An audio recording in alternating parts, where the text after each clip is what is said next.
Arkadaşlar merhaba. Biz yine seslerinden karakter tanıyoruz. Bling bling. Shelly. Believe in yourself. Beautiful. Be. Ouch.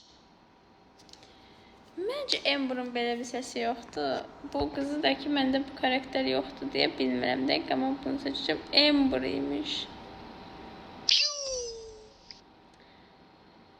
Kodda piu piu piu var ama boş piu budur. Adını da bilmirəm. Mr. P.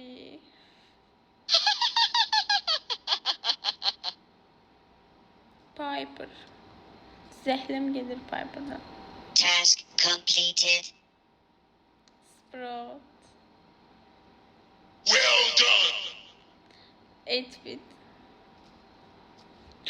Bir dənə səhvimiz oldu. O da ki Amber'ın səsini heç bilmirmişəm.